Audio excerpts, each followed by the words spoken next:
On a sunny afternoon, a majestic eagle attacked a child in the vast garden of a mansion. The child, grandson of a renowned millionaire, disappeared in the bird's talons as witnesses screamed in horror. What happened next left everyone with a lesson as powerful as it was unexpected. The morning began like many others in Pine Valley, with fog embracing the mountains of the Blue Ridge and the aroma of fresh coffee invading Richard Warren's mansion. The businessman, who had traded the chaos of New York for the serenity of the small Virginia town, watched his grandson Matthew running through the garden, chasing butterflies with that unique innocence of 5-year-old children.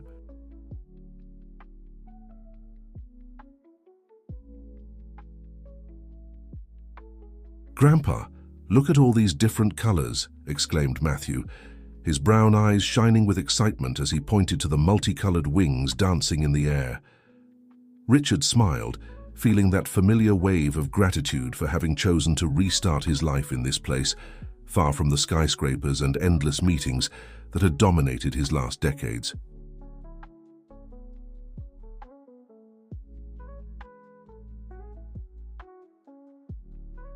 If you enjoyed this story, don't forget to subscribe to our channel and give it a like.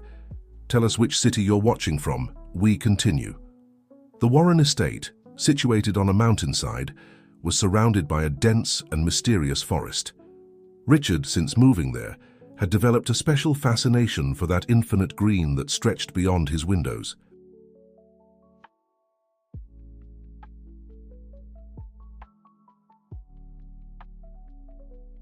But today something seemed different. The birds sang at an unusual frequency, and the trees whispered secrets he couldn't decipher. "Let's go for a walk today, Matthew," proposed Richard, watching his grandson's face light up at the suggestion. "We can explore that new trail we discovered last week. The housekeeper, Mrs.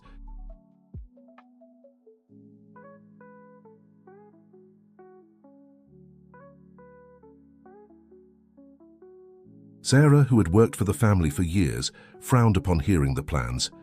"Mr. Warren, are you sure? They say that part of the woods is different. The older residents avoid going there."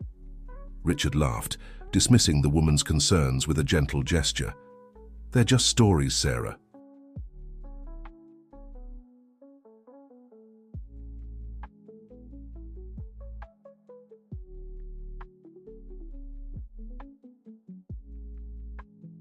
"Besides, we won't go too far." While preparing their backpacks for the walk, Matthew couldn't stop bouncing around the house, his contagious energy filling every room. Richard organized some snacks, water, and a first aid kit, a precaution his daughter, Matthew's mother, always insisted he take on their adventures with the boy.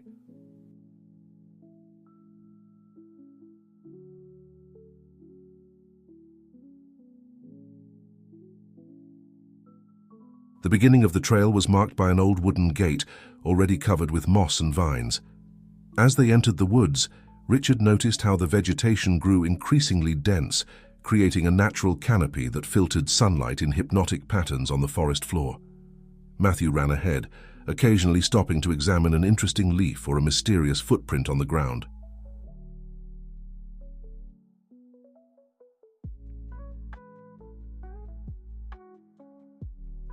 Richard kept his grandson always within eyesight, but let the boy explore.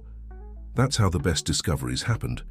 When they reached a small clearing, something extraordinary happened. A different sound cut through the air, something between a whistle and a call. Matthew stopped instantly, his little eyes fixed on something above the trees.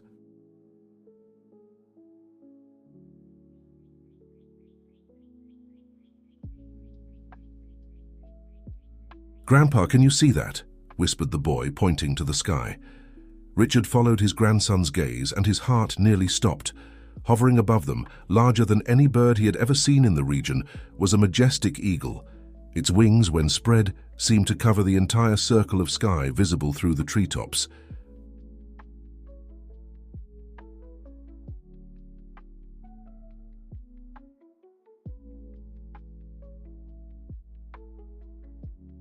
But most impressive were its eyes, golden and intense, seeming to shine with an almost supernatural intelligence. The eagle began to descend in circles, getting closer and closer. Richard felt a shiver run down his spine. Something about this creature wasn't natural. The bird's behavior was different from anything he had ever witnessed in his years living there.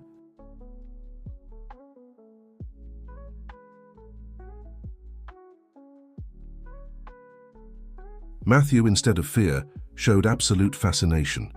His eyes followed every movement of the eagle with admiration, as if hypnotized.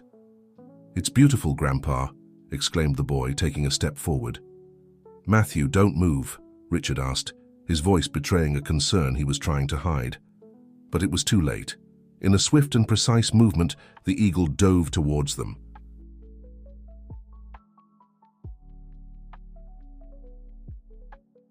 Richard watched as if in slow motion, the powerful talons of the bird gently close around Matthew's shoulders, and before he could react, his grandson was being carried away through the air. Richard's scream echoed through the forest, but was answered only by the beating of wings of the giant eagle, which was already distancing itself with Matthew in its claws.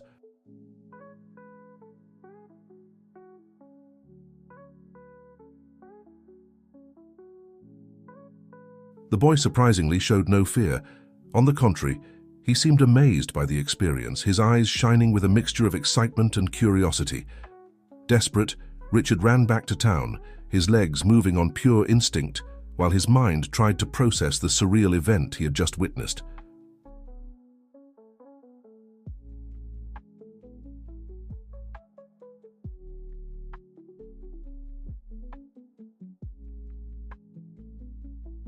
Upon reaching the central square of Pine Valley, he found a group of residents chatting in front of the local cafe. Among them was Emily Taylor, a young biologist who had arrived in the region a few months ago to study the local fauna. "A giant eagle?" questioned Emily, her green eyes showing more curiosity than skepticism when Richard reported what had happened.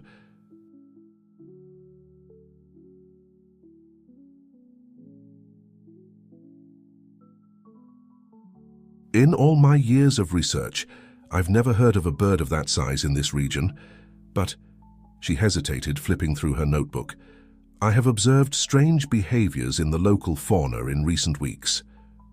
Emily quickly organized a search team, summoning the best guides in the region.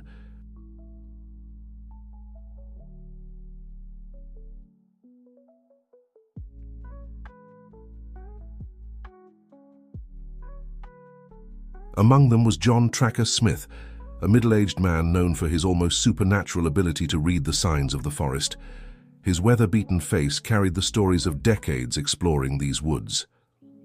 "That part of the forest has its secrets," muttered John, adjusting his worn hat while studying a map of the region.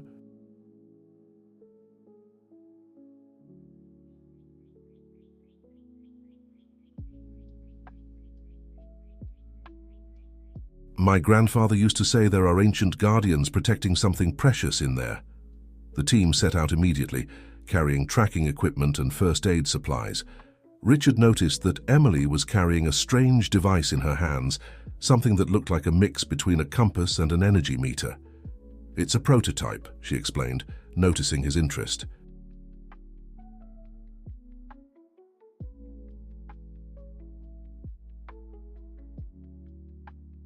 "I've been developing it to detect unusual patterns of animal behavior." As they entered the forest, the environment began to change subtly. The trees seemed older, their twisted trunks forming patterns that resembled faces observing the intruders. The air became denser, laden with a sweet and unfamiliar aroma.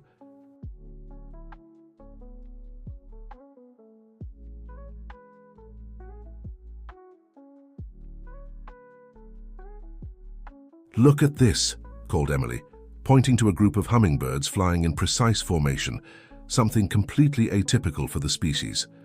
Further ahead, squirrels and small mammals seemed to follow the group at a distance, their eyes shining with a disconcerting intelligence.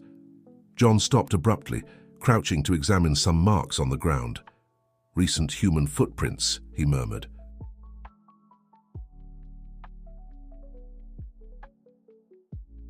"And they're not ours."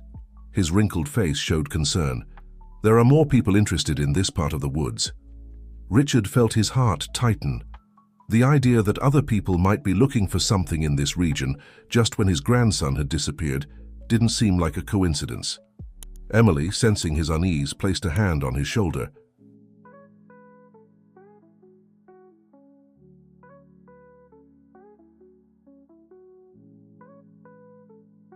"Your device is going crazy," observed John, pointing to Emily's device, which was emitting a low, constant hum, its lights flashing in erratic patterns. "The levels of biological activity are off the charts," Emily muttered, adjusting some controls. "It's as if the entire forest was connected, communicating." A high-pitched sound cut through the air, making everyone turn.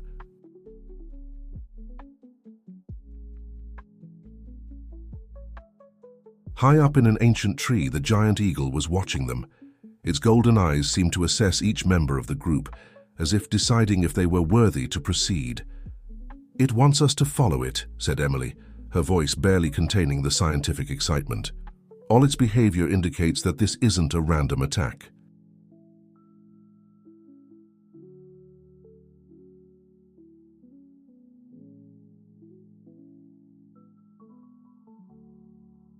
"It's guiding us." John nodded, his years of experience confirming the biologist's intuition. "The old stories speak of sacred birds, messengers of the forest guardians. I always thought they were just legends, but now..." The group continued to advance, following the eagle that occasionally reappeared to indicate the way.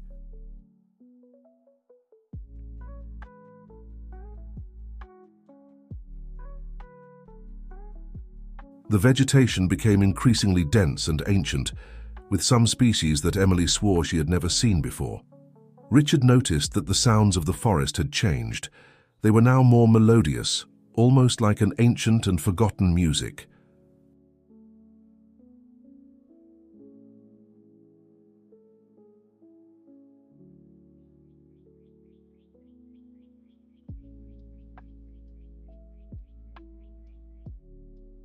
"There's something different in the air," commented John, stopping to examine a silver flower that shimmered under the light filtered through the treetops. "This species, it shouldn't exist anymore. My grandfather talked about it in his stories." Emily approached the flower, her scientific eyes wide with amazement. "Impossible," she whispered.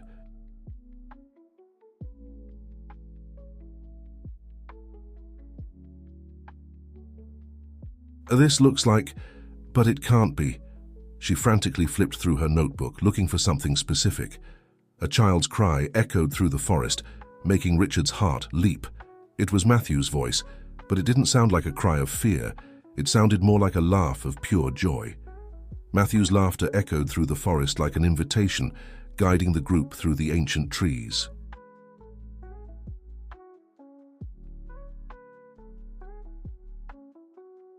Emily continued consulting her notes as they walked, her face alternating between expressions of disbelief and fascination.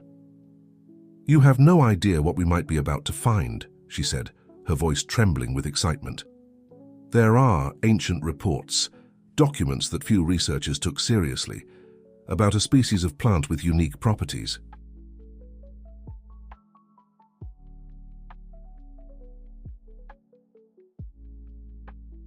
The silver flower. Richard, even anxious to find Matthew, couldn't help but notice how the biologist's eyes sparkled as she spoke. "And what's so special about this flower?" he asked, while ducking under a low branch. "According to the records, it has extraordinary medicinal properties," Emily explained. "But that's not all."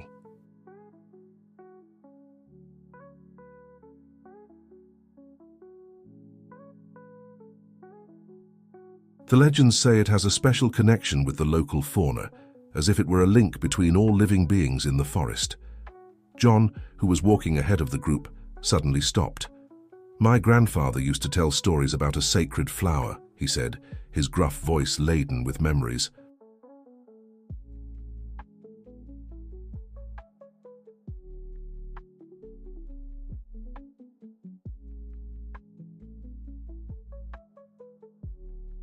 He said it was protected by ancient forest creatures and that only people pure of heart could find it. As they advanced, The vegetation seemed to come to life.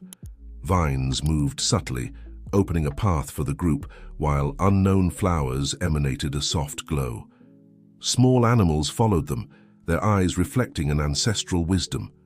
"Look!" exclaimed one of the guides, pointing to the ground. Modern tools, shovels, excavation equipment, and special containers were scattered near a fallen trunk. "Someone else is looking for something here." Emily examined the equipment with concern. "These are professional botanical collection tools," she muttered. "Some company must have discovered about the silver flower." Richard felt a tightness in his chest.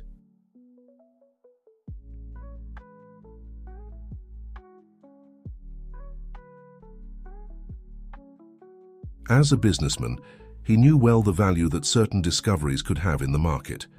If the flower really possessed extraordinary medicinal properties, there were certainly powerful interests involved. A melodious sound cut through the air, making everyone look up. The giant eagle was back, perched on a nearby branch.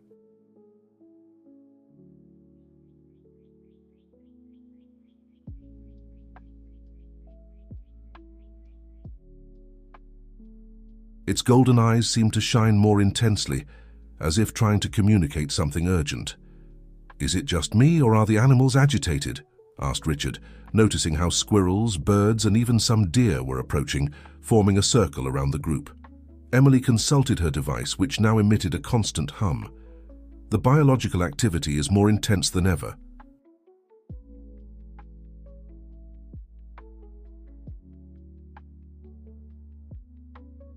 It's as if the forest itself were mobilizing. John, with his years of experience, seemed tenser with each step. "We're entering sacred territory," he warned. "Few have returned to tell stories about this place." As they advanced, the sunlight created different patterns through the treetops, as if dancing to the rhythm of an ancient and forgotten music.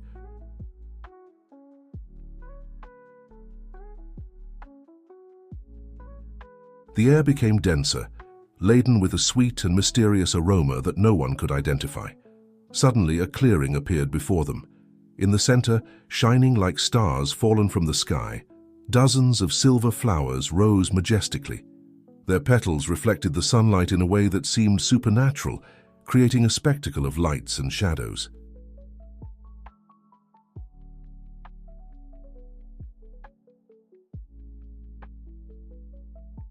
"The silver flower," whispered Emily, her hands trembling as she made frantic notes.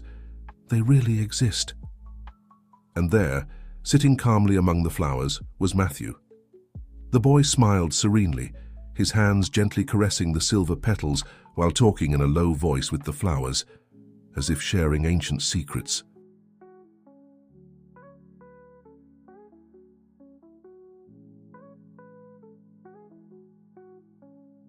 The eagle landed near Matthew, its enormous wings creating a protective shadow over the boy.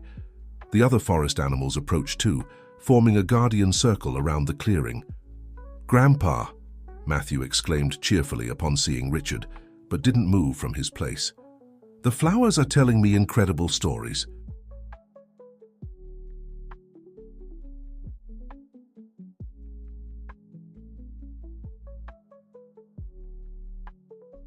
"They say they need our help."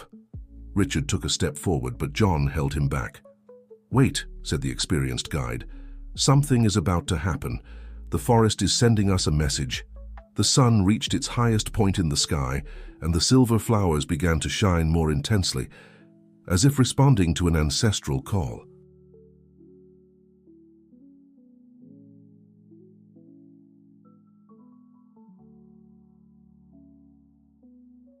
The air around the clearing seemed to vibrate with an ancient and powerful energy, while the animals remained in silent vigil. The glow of the silver flowers intensified even more, creating a spectacle of light that seemed to dance around Matthew. The boy remained seated, completely at ease among the silver flowers, as if he had always been part of this magical place.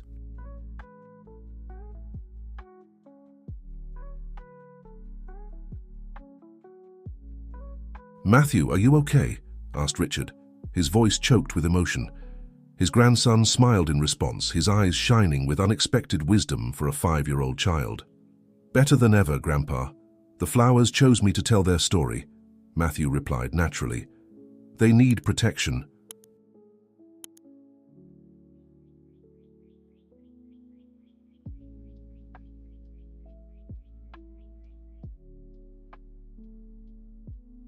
"Bad people want to hurt them," Emily cautiously approached, her equipment now emitting signals never before recorded.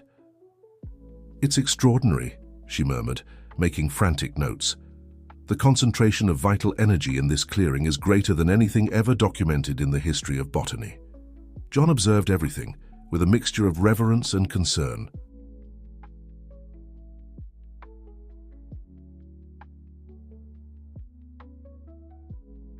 "My grandfather was right," he said, his deep voice echoing through the clearing. "The old stories spoke of a sacred place where nature communicated directly with those of pure heart. It seems your grandson, Richard, was chosen as a messenger."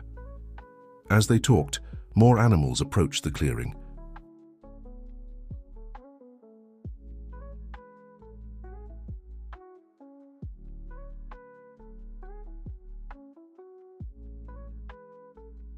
Birds of all species perched on nearby branches, small mammals gathered at the edges, and even some rare butterflies danced around the silver flowers. "The flowers are showing me things," continued Matthew, now with surprising seriousness in his childish voice. "They hold secrets that can help many people, but only if they're protected."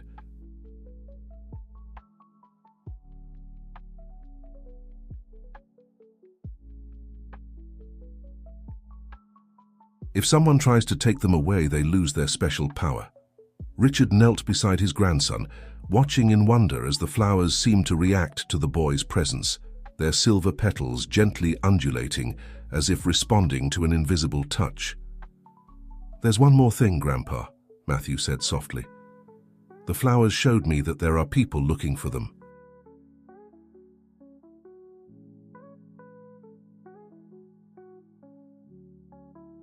"People who don't understand that they need to stay here in the forest with their friends."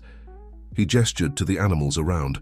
Emily, who had approached to examine the flowers more closely, nodded. "The tools we found? There must be research groups or companies that have discovered the existence of the silver flower."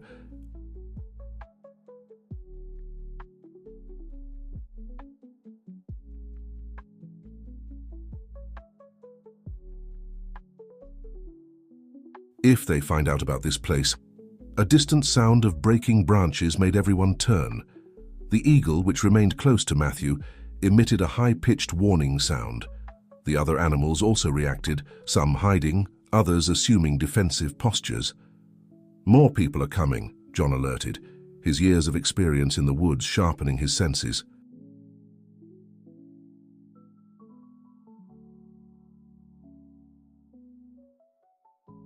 "And by the noise they're making, they neither know nor respect the forest."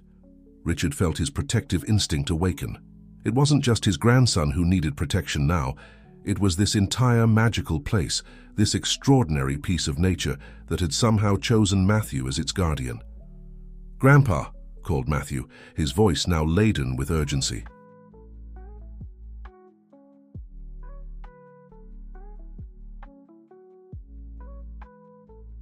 "The flowers are telling me we need to act fast. They have a plan, but we need to trust them." Emily, who continued making notes and measurements, suddenly widened her eyes. "Incredible. The readings indicate that the biological activity is increasing exponentially."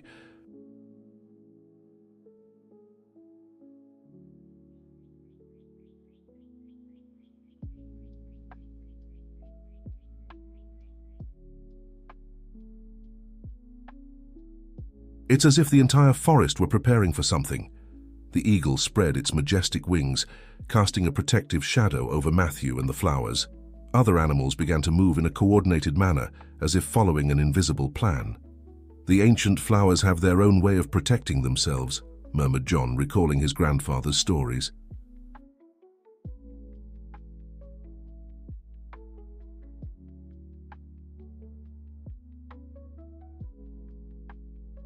"But they need human allies, people who understand their true value."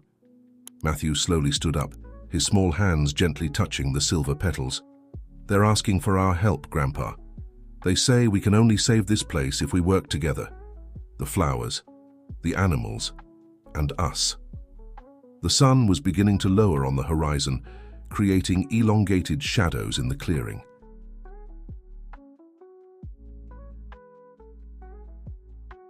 The glow of the silver flowers seemed to pulse like a collective heart, synchronized with the breathing of the forest. It was as if the entire place was alive, conscious, preparing for what was to come. Richard looked at his grandson, at the dedicated biologist, at the experienced guide, and at all the forest beings gathered at this crucial moment.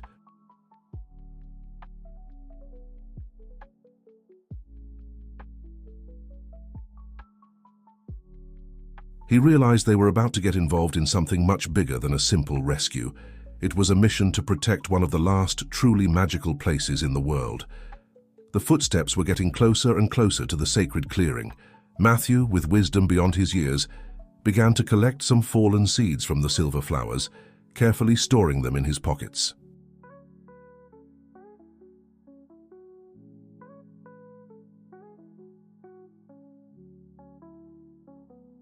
"The flowers told me that each seed is like a promise," explained the boy, his eyes shining with determination. "A promise that there will always be hope, even in the most difficult moments." Emily watched fascinated as she frantically typed on her tablet. "It's amazing. The seeds seem to have a unique bioluminescence pattern."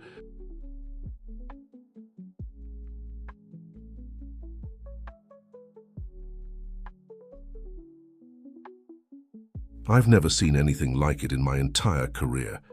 Richard, realizing the urgency of the moment, turned to John. "We need a plan. How can we protect this place?" The old guide scratched his chin, thoughtful. "There's an old environmental law that allows areas to be declared natural sanctuaries if the existence of unique species at risk is proven."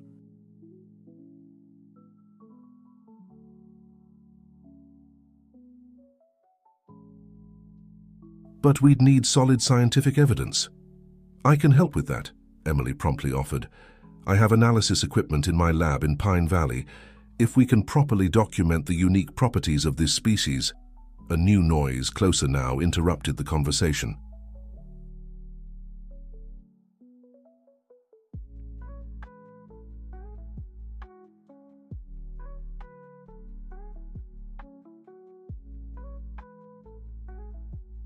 The eagle emitted a deep warning sound, and the other forest animals began to move in an organized manner, as if following a predetermined plan. "Look!" exclaimed Matthew, pointing to the silver flowers. The plants began to emit a different glow, spreading across the clearing soil in circular patterns like waves in a lake. The phenomenon was hypnotic.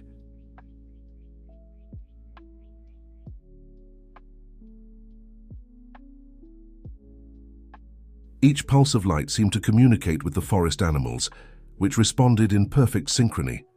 Butterflies took flight in formation, creating curtains of color in the air. Small mammals began to transport seeds and sprouts to safe places. "It's like a dance," whispered Emily, amazed. "A perfectly synchronized choreography between different species."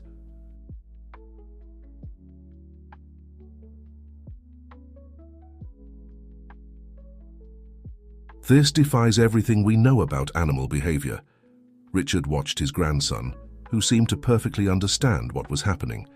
Matthew moved among the flowers naturally, as if he were part of that natural choreography. "Grandpa," Matthew called urgently, "the flowers are showing us the way."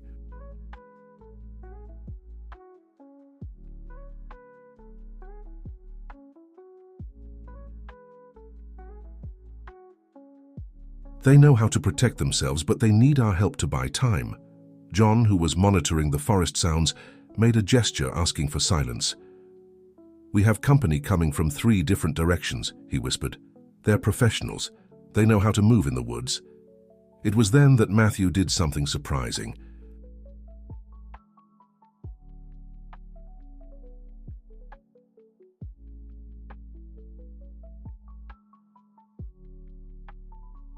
He walked to the center of the clearing and gently touched one of the silver flowers.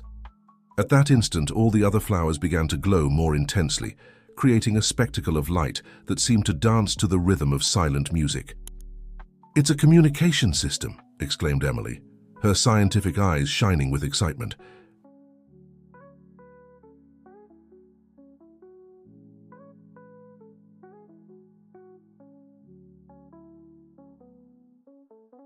"The flowers are using bioluminescence to coordinate the forest animals."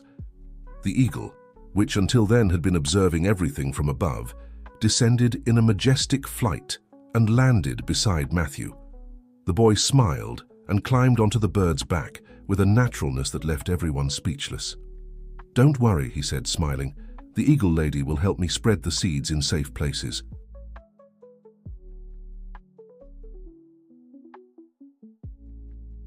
The flowers said this is how they've survived for so long, always having a plan B. Richard took a step forward, concerned, but something in his grandson's gaze reassured him. Matthew was no longer just a child. He had become a guardian chosen by the forest itself. "Each of us has an important role now," Matthew continued, his childish voice carrying an ancestral wisdom.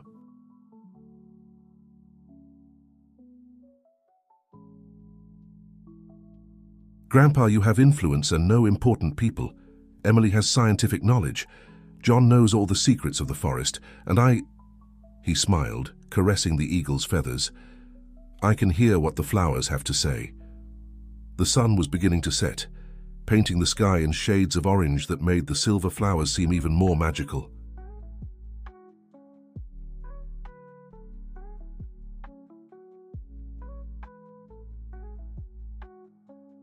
The entire forest seemed to vibrate with an ancient and powerful energy, as if all living beings were uniting in a common mission.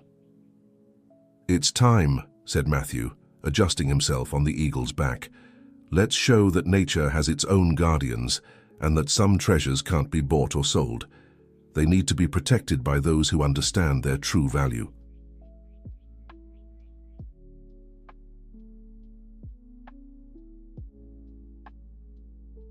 Richard realized it was the moment to present his formal proposal.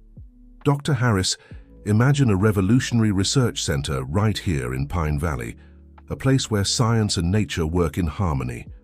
John, who had been observing in silence, added, "The old stories say that the silver flowers share their secrets only with those who respect them.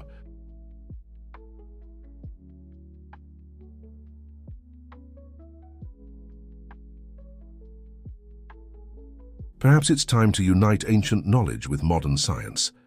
The other researchers in the team also seemed touched by the magic of the moment. One of them, a young botanist, couldn't take his eyes off the butterflies dancing in perfect sync with the glow of the flowers. "We could create entirely new research protocols," Emily suggested excitedly.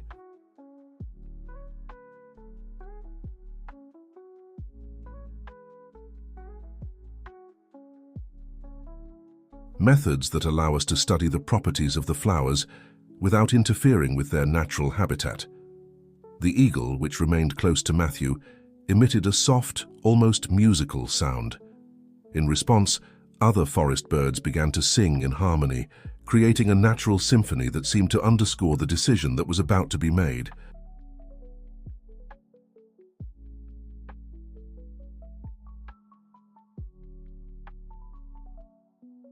"The flowers have a request," Matthew suddenly said, his clear voice cutting through the moment of contemplation.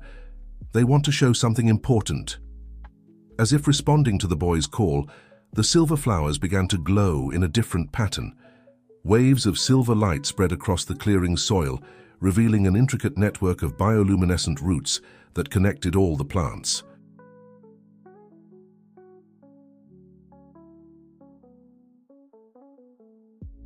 "It's an integrated living system," exclaimed Emily, her hands trembling as she made new notes. "The flowers aren't just isolated individuals, they're part of an interconnected community." Dr. Harris approached Richard, her eyes revealing a decision being formed. "Mr.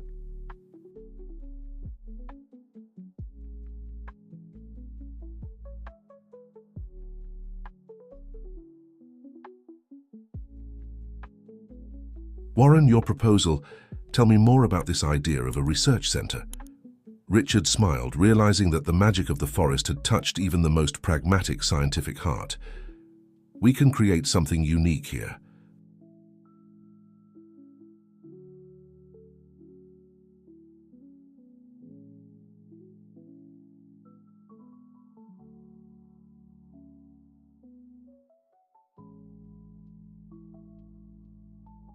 A place where researchers from all over the world come not just to study, but to learn from nature. And the flowers, added Matthew, promise to share their secrets gradually with those who have the patience to understand their time. The forest seemed to vibrate with possibilities.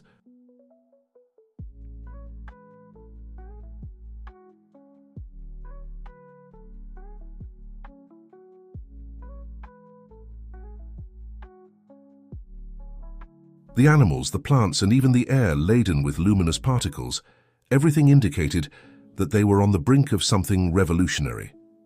Dr. Harris's decision would not just be about a rare species of flowers, but about a new way of doing science.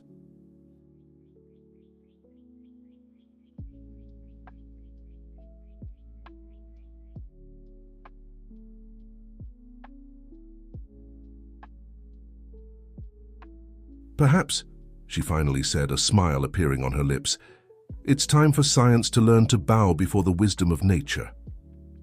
The afternoon sun painted the sky with golden hues when Dr. Harris finally made her decision. Gathering her team, she began to make notes on her tablet, her fingers moving quickly across the screen. "I'll need your help, Mr. Warren," she said, looking up.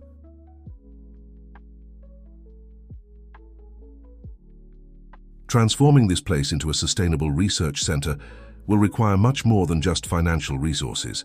We'll need legal protection, adequate infrastructure, and most importantly, a new research protocol. Richard nodded, already making mental calculations. "I can mobilize my contacts in the private sector and universities.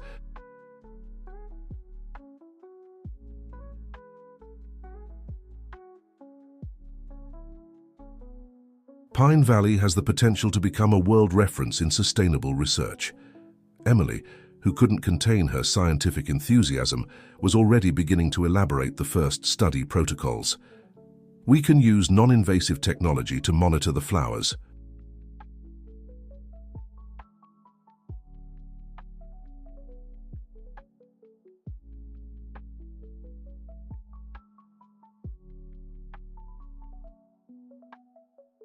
Bioluminescence sensors, remote spectral analysis, mapping the communication network between species. Matthew, who was playing with some butterflies that had landed on his shoulders, interrupted the adults with his innocent wisdom. "The flowers say we need to make a promise first." Everyone turned to the boy, who was now walking towards the center of the clearing.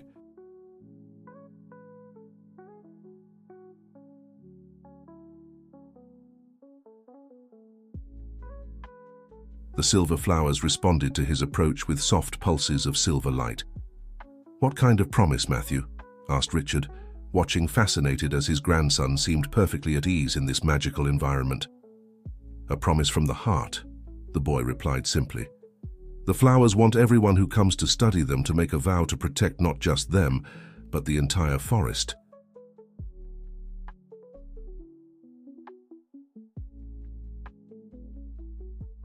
"It's like a pact." Dr. Harris exchanged glances with her team before taking a step forward. "As scientists, we don't usually make vows to plants, but," she smiled, "I think this situation calls for a different approach." John, the experienced guide, began to hum an ancient melody that his grandfather had taught him.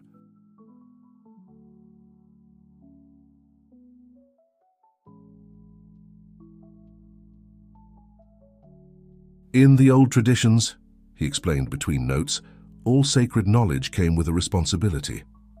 As if responding to John's song, the silver flowers began to emit a more intense glow. The eagle, which remained nearby, spread its majestic wings, creating a moment of profound solemnity. "Look!" exclaimed one of the researchers, pointing to the ground.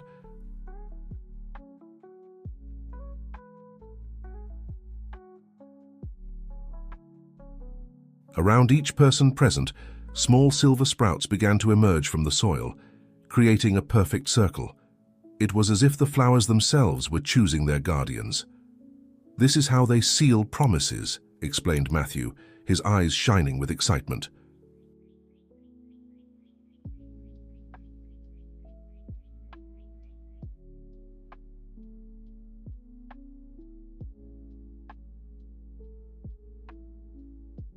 Each sprout is like a signature from nature. Emily quickly documented the phenomenon on her tablet, but even her scientific gaze couldn't hide the emotion of the moment. It's as if we're witnessing an ancient ritual, something that may have happened here for centuries. Dr. Harris knelt near one of the sprouts, watching in wonder as it grew before her eyes.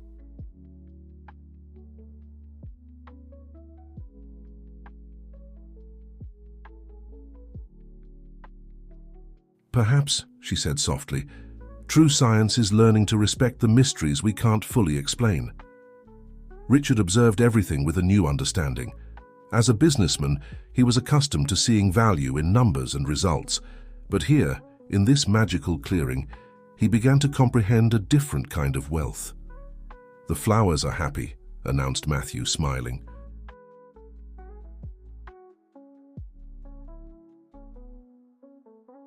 "They say this is just the beginning of a new story." The forest animals, which had remained as silent observers, began to approach. Squirrels, birds, butterflies, and even some shy deer formed a circle around the group, like witnesses to an ancient agreement. "I think it's time we make our vow," suggested Emily, putting away her tablet.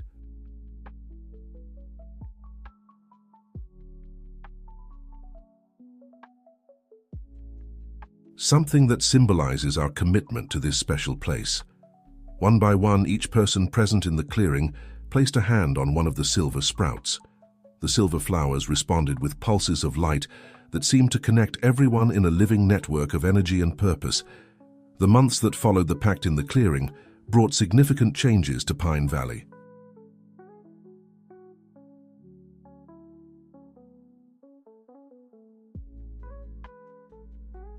The small mountain town, previously known only for its mild climate and beautiful landscapes, transformed into an international hub for sustainable research. Richard had turned part of his property into a modern study center, with laboratories equipped with cutting-edge technology, but always respecting the agreement made with the silver flowers.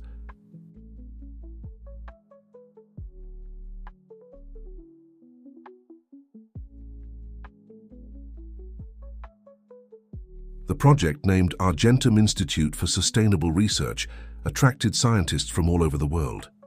"It's amazing how everything has changed," Emily commented on an autumn afternoon while organizing her most recent research data. "Every day we discover something new about the communication between the flowers and the animals." Dr.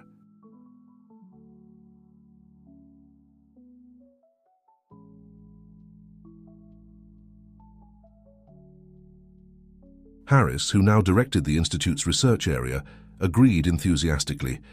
"The preliminary results are extraordinary.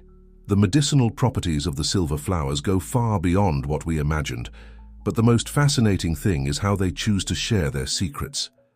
Matthew, now 6 years old, continued to be the main intermediary between the scientists and the flowers.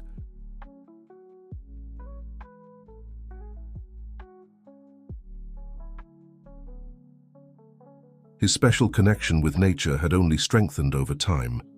Every afternoon after school, he visited the sacred clearing, always accompanied by the faithful eagle. "The flowers are satisfied," he said that afternoon, while playing with a group of squirrels that always followed him.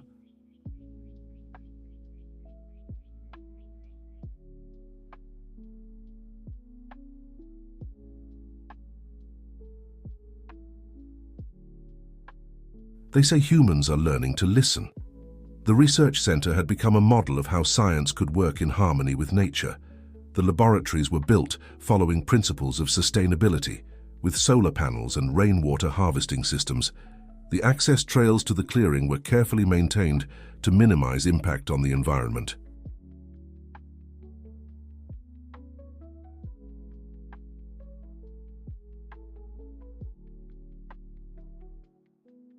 John, who now coordinated an environmental education program for children, smiled as he saw how ancient traditions merged with modern knowledge. "My grandfather would be proud," he said, watching a group of students learning about the region's medicinal plants.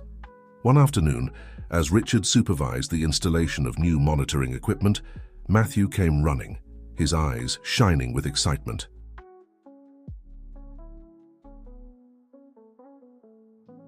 Grandpa, the flowers want to show something special today," he exclaimed, pulling his grandfather by the hand towards the clearing. When they reached the sacred spot, they were greeted by a surprising spectacle. The silver flowers glowed with an intensity never seen before, creating patterns of light that danced among the trees. "It's a celebration," explained Matthew, amazed.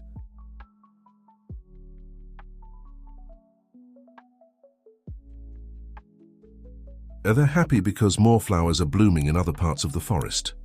Emily, who was quickly called to document the phenomenon, could barely contain her scientific excitement.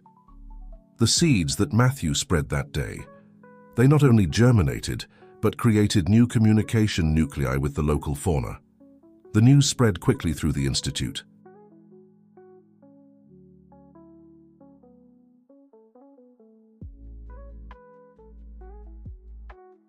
Researchers and staff gathered in the clearing to witness the extraordinary event. Dr. Harris, observing everything with teary eyes, commented, "This proves we made the right choice. Nature responds when we treat it with respect." The sun was beginning to set, painting the sky with shades of pink and gold, while the silver flowers continued their light show.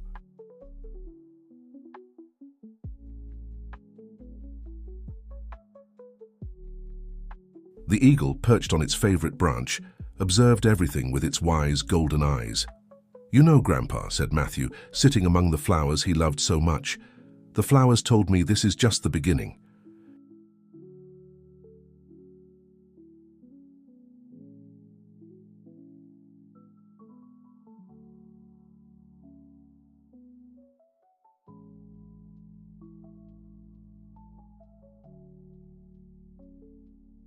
"They have much more to teach us, but we have to keep deserving their trust." Richard hugged his grandson, feeling a deep gratitude for everything they had experienced in the past few months. The decision to move to Pine Valley, which initially seemed just a search for tranquility, had transformed into something much bigger.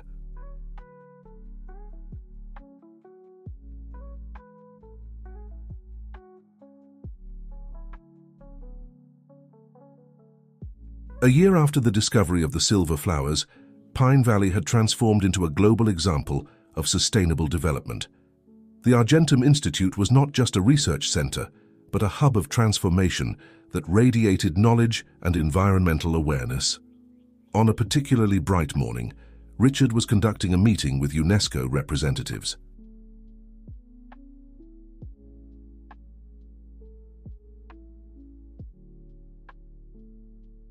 The international recognition of the work developed in Pine Valley had caught the organization's attention, which was considering declaring the region as a natural World Heritage Site. "The results are impressive," commented one of the evaluators, adjusting her glasses while examining the reports.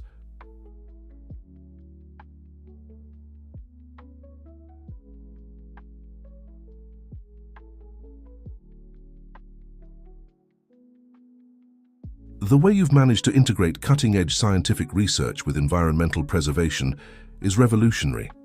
Emily, now director of the Botanical Research Department, was presenting the latest studies on the properties of the silver flowers.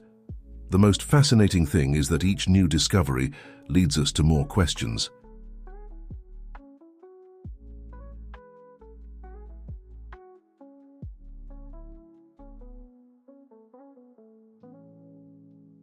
It's as if the flowers are guiding us on a path of continuous learning. Matthew, who was growing in wisdom as much as in height, had developed a special program with other children from the region. Called Little Guardians, the project taught young people to understand and respect the secrets of the forest.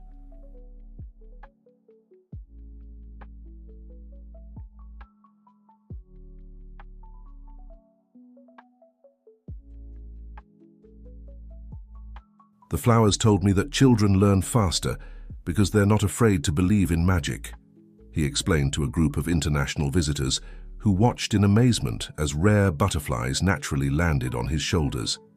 Dr. Harris, who had initially come to collect specimens, now led a revolution in botanical research methodology.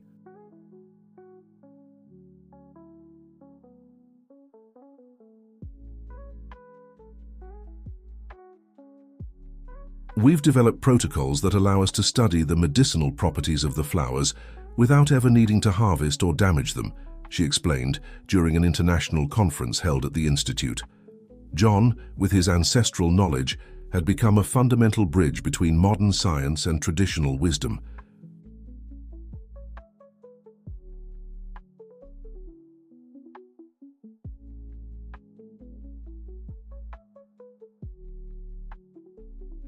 His classes on local history and forest legends were as popular as the scientific seminars. "My grandfather always said that the forest has much to teach," he commented during one of his lectures. "But first we need to learn its language." One afternoon, as the sun began to set, something extraordinary happened in the sacred clearing.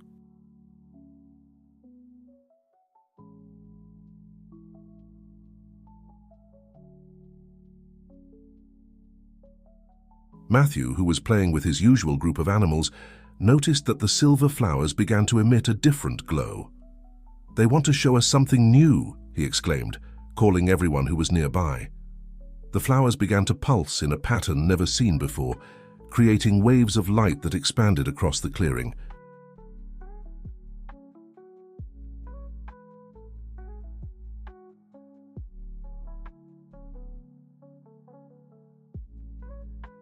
The eagle, Matthew's faithful companion, glided over the area, its wings reflecting the silver glow. "It's a code!" exclaimed Emily, who quickly began to record the patterns on her equipment. "The flowers are transmitting information in a completely new way. Doctor."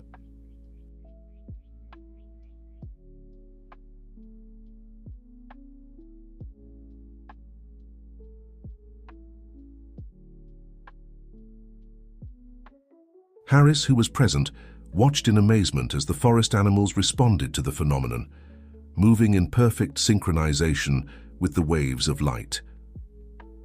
"They're showing us how the forest heals itself," explained Matthew, his eyes shining with understanding. "It's a living healing map." Richard, observing everything beside his grandson, felt a deep emotion.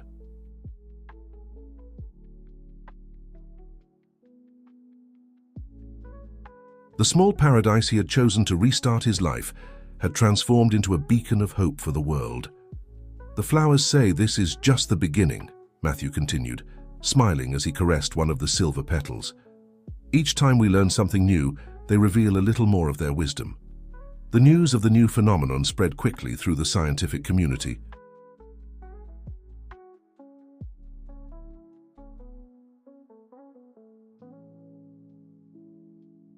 Researchers from different fields began to converge on Pine Valley, each bringing a unique perspective to understand the extraordinary communication system of the silver flowers. Spring arrived in Pine Valley, bringing with it an explosion of colors and life.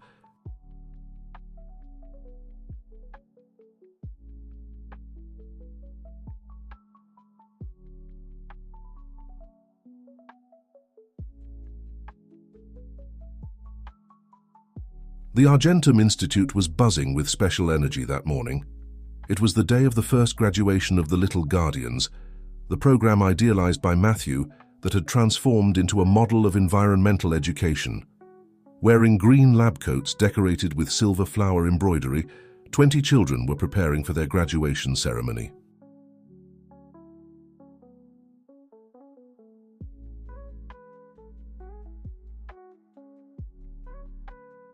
Matthew, now recognized as the youngest instructor in the program, proudly adjusted his own lab coat while organizing his students. "Remember," he said to his colleagues, "the flowers don't choose people by age, but by the heart they have." Richard, observing his grandson in his role as a natural leader, could hardly believe the transformation that Pine Valley had experienced.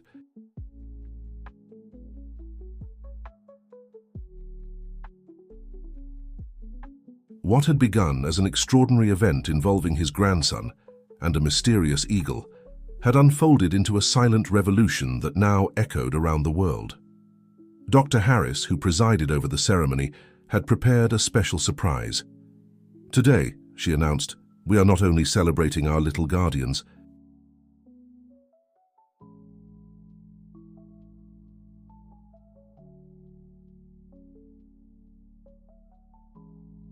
we are pleased to announce that the Pine Valley method of sustainable research will be adopted by research institutes on 5 continents." Emily, who had just returned from an international conference, added, "And more importantly, the new study techniques we've developed here, inspired by the wisdom of the silver flowers, are already helping in the preservation of other endangered species around."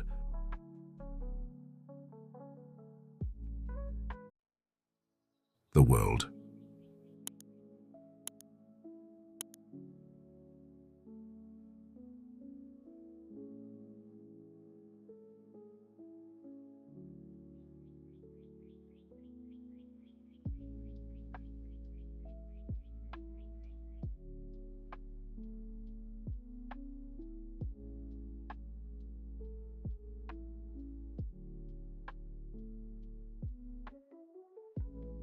The silver flowers, as if sensing the importance of the moment, began to emit a soft glow that spread across the clearing in concentric waves.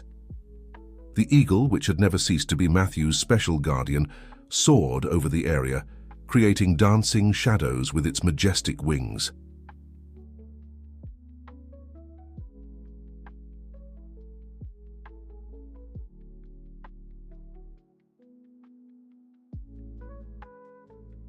John, now a respected professor of traditional knowledge, smiled as he saw how his grandfather's ancient prophecies had come true. "The forest always knew," he said, "that the day would come when men would learn to listen to its secrets again." During the ceremony, each child approached a silver flower, which responded with a unique pulse of light, like a personalized natural blessing.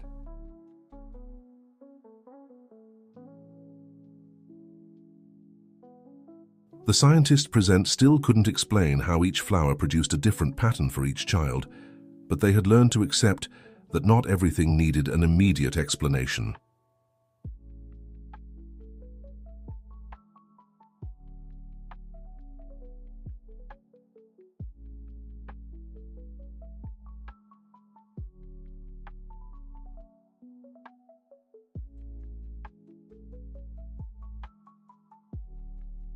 "Grandpa," Matthew called in a quieter moment of the celebration, "the flowers are telling me something very special." Richard approached his grandson, noticing how his eyes shone with that ancient wisdom that always surprised him. "What are they saying, Matthew?" "They say that what we've done here is like a seed," the boy replied, smiling.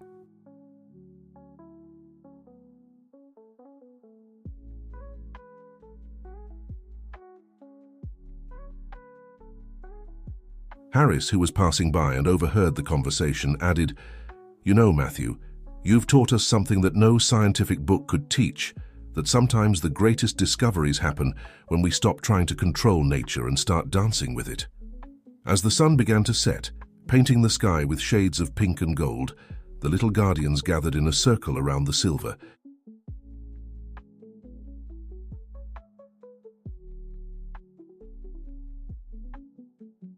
Flowers.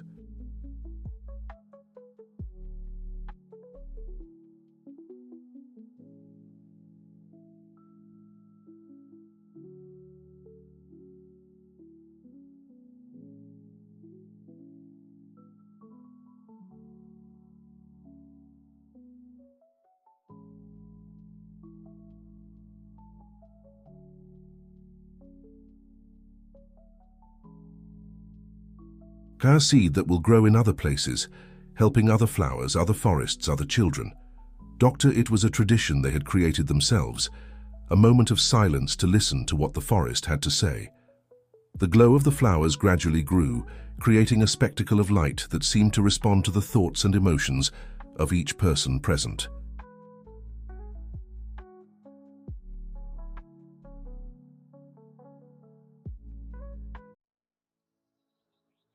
Rare butterflies danced in the air. Small animals approached without fear, and even the oldest trees seemed to bow gently in the breeze. "This is just the beginning," whispered Matthew, as the eagle majestically landed beside him.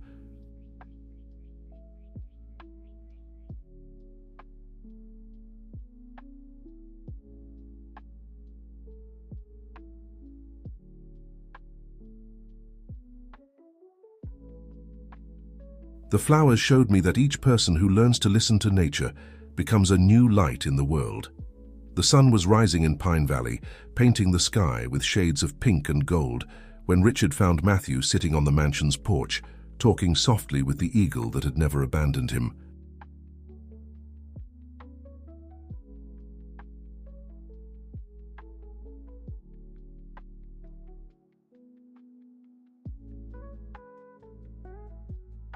At 7 years old, his grandson had become an almost legendary figure, known worldwide as the boy who could talk to flowers. "The flowers have a new gift to show us today, Grandpa," said Matthew, his eyes shining with that ancient wisdom that Richard knew so well by now.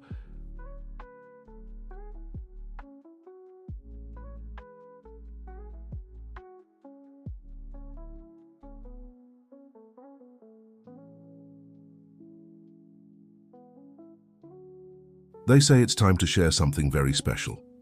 In the sacred clearing, now part of the Pine Valley Natural Sanctuary, scientists, environmentalists, and little guardians gathered for another extraordinary discovery.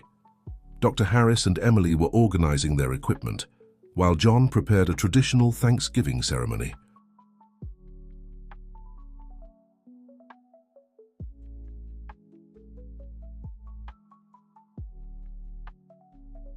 "It's amazing how everything has changed," reflected Richard, observing the movement. The Argentum Institute had become a beacon of hope for the world, proving that it was possible to unite scientific development and environmental preservation.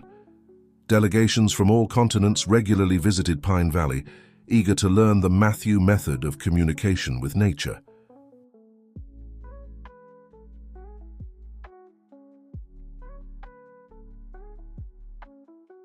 The silver flowers began to pulse with a different glow, more intense than usual. Matthew walked to the center of the clearing, followed by the majestic eagle. The forest animals, squirrels, birds, butterflies, and even the shyest deer, approached in a perfect circle. "They want to show us the future," announced Matthew, his childish voice carrying a serene certainty.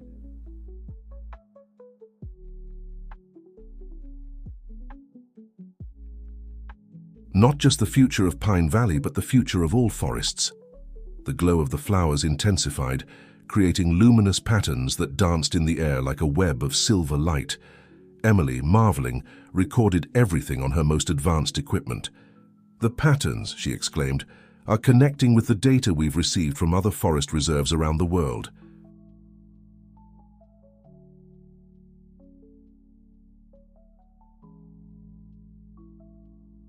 It's as if the silver flowers were creating a global network of natural communication.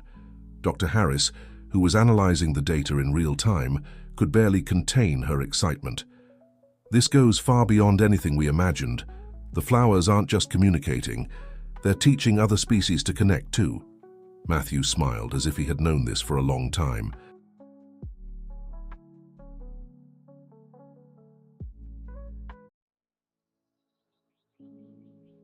"The flowers say this is their true gift to the world, showing that all forests can communicate if we learn to listen." John, the wise guide who had first shared the ancient legends of the forest, nodded with tears in his eyes. "My grandfather used to say that one day ancient wisdom and modern knowledge would meet. This is the day he predicted."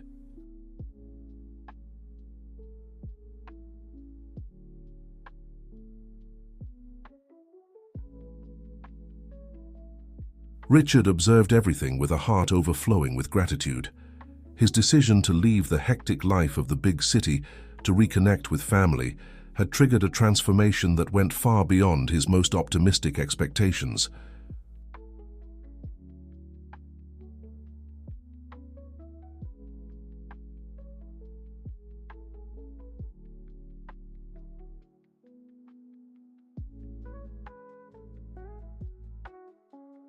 "Grandpa," called Matthew, extending his hand, "the flowers want everyone to participate in this moment." One by one, all those present joined hands, forming a large circle around the silver flowers. The silver glow intensified, enveloping each person in a luminous aura that seemed to pulse to the rhythm of a universal heart.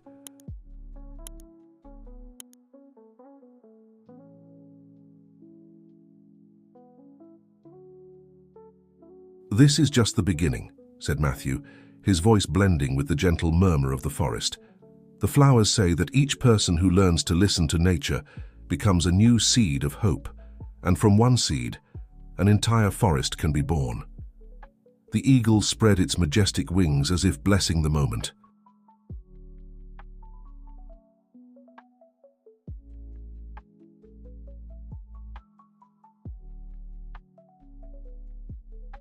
The sun, now high in the sky, made the silver flowers shine like fallen stars on earth, each one telling a story of regeneration, hope, and harmony between man and nature. "The future," concluded Matthew, smiling at his grandfather, "will be written by those who have learned to dance with the wisdom of the flowers." And so, in a small town in the Blue Ridge Mountains, a new era began.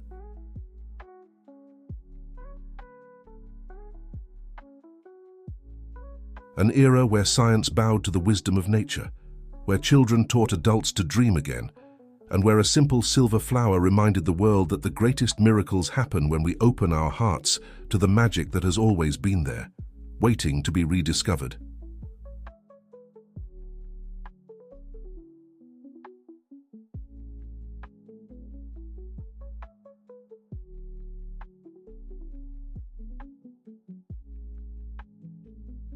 Dear listeners, that was the magical story of Matthew and the silver flowers, a journey that reminds us that life's true treasures lie in connecting with nature and the wisdom it has to teach us. If this story touched your heart, don't forget to subscribe to our channel and leave your like. Also share in the comments your own experiences of connecting with nature.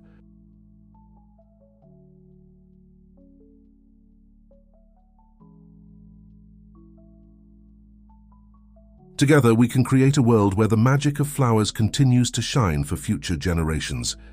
Until next time.